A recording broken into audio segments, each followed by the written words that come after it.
Et si je vous disais que ce trésor naturel que vous avez peut-être déjà dans votre cuisine, ce miel doré que l'on croit connaître depuis l'enfance, pourrait jouer un rôle clé dans la circulation de votre sang et dans votre vitalité intime après 60 ans, mais seulement si vous l'utilisez de la bonne manière? Et si je vous disais que ce n'est pas votre âge qui vous vole votre énergie, ni même vos artères qui deviennent rigides toutes seules, mais une erreur simple que presque tous les hommes font chaque matin sans le savoir? Dites-moi, est-ce que vous vous reconnaissez dans l'un de ces signes? Un réveil sans entrain, des jambes lourdes, des pieds froids, même quand il fait chaud, un souffle plus court dans les escaliers, et cette vigueur matinale qui n'est plus qu'un souvenir lointain.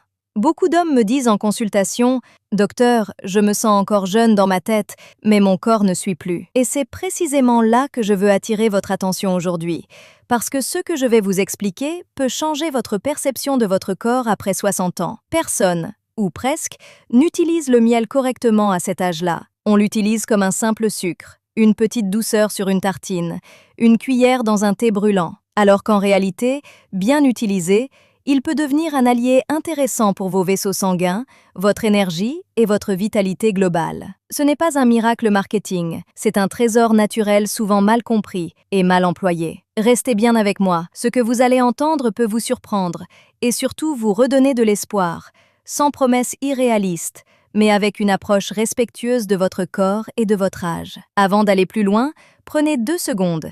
Écrivez-moi en commentaire d'où vous me regardez et quelle heure il est chez vous. Le matin? L'après-midi?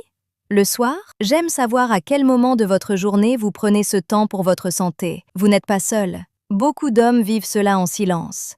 Maintenant, parlons franchement. L'erreur la plus courante avec le miel après 60 ans, c'est de le consommer sans stratégie, sans timing, sans comprendre son impact sur un métabolisme vieillissant. La plupart des hommes prennent une cuillère de miel dans un thé très chaud ou sur du pain blanc, parfois même le soir avant de dormir. Dans ces conditions, le miel agit surtout comme un sucre rapide. Il provoque un pic de glycémie, suivi d'une chute d'énergie, et il n'apporte quasiment aucun bénéfice durable à vos vaisseaux. Pire encore, lorsqu'il est mélangé à une boisson trop chaude, une partie de ses composés fragiles est altérée. Résultat, vous consommez un produit noble, mais vous en tirez à peine une fraction de son potentiel. Après 60 ans, votre corps n'a plus la même tolérance métabolique qu'à 30 ans. L'endothélium, cette fine couche qui tapisse l'intérieur de vos vaisseaux, devient plus fragile. Or, c'est lui qui régule la dilatation des artères. Quand il fonctionne moins bien, la production d'oxyde nitrique diminue. Et l'oxyde nitrique est essentiel à la souplesse vasculaire. Moins de souplesse, c'est moins de circulation. Moins de circulation, c'est moins d'énergie. Et une vitalité qui s'éteint progressivement. Le miel brut, non chauffé, non transformé, contient des polyphénols et des composés naturels intéressants pour le soutien de la fonction vasculaire. Mais ils sont fragiles. La chaleur excessive les dégrade. L'excès de quantité annule les bénéfices. La mauvaise association alimentaire bloque leur effet. Ce n'est donc pas le miel le problème. C'est la manière de l'utiliser. Je me souviens d'un patient, appelons-le Michel, 67 ans. Il se sentait éteint. C'est le mot qu'il utilisait. Pas malade, pas douloureux, juste éteint. Il consommait du miel tous les jours, dans son café brûlant accompagné de viennoiseries. Aucun bénéfice. Nous avons simplement modifié la méthode. Une petite quantité. À jeun. Dans de l'eau tiède, jamais chaude, avec quelques gouttes de citron frais. Et 15 à 20 minutes d'attente avant le petit déjeuner. Rien d'extrême, rien de magique. Au bout de 3 semaines, il marchait plus vite. Ses mains étaient plus chaudes, son énergie plus stable. Ce n'était pas spectaculaire, mais c'était réel.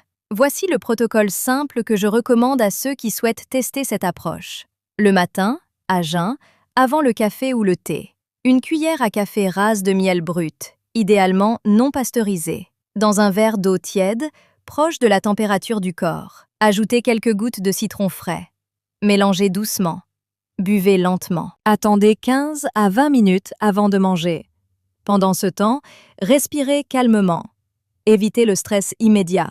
Votre système nerveux influence directement la dilatation des vaisseaux. Pratiquez cela pendant 3 semaines. Vous n'allez pas ressentir un coup de fouet. Ce que vous observerez sera plus subtil.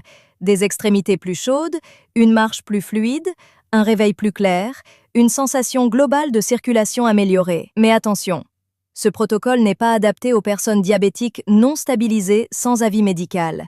Il ne remplace aucun traitement.